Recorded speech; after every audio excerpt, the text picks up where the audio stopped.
So let's now discuss about navigation of strata documents and freehold titles. So for strata documents, what are the key documents to review? Strata minutes and financials. Make sure you get at least 2 years of strata minutes and financials.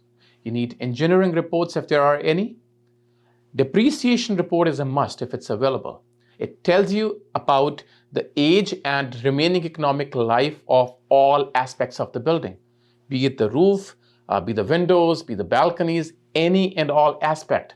And when you know the remaining economic life of those aspects of the building, you know the budget that needs to be allocated in the coming years to those particular aspects.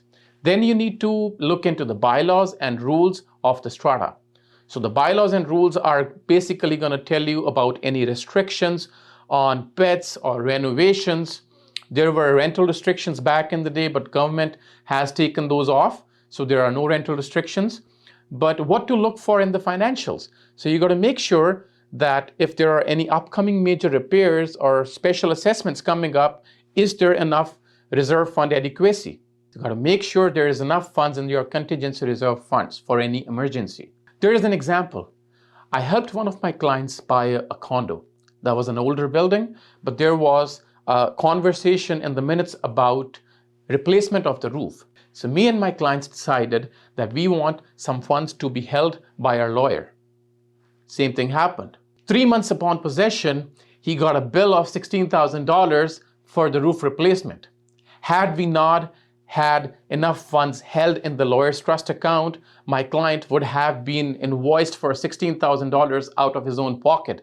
That is after paying for the down payment of entering into his new home.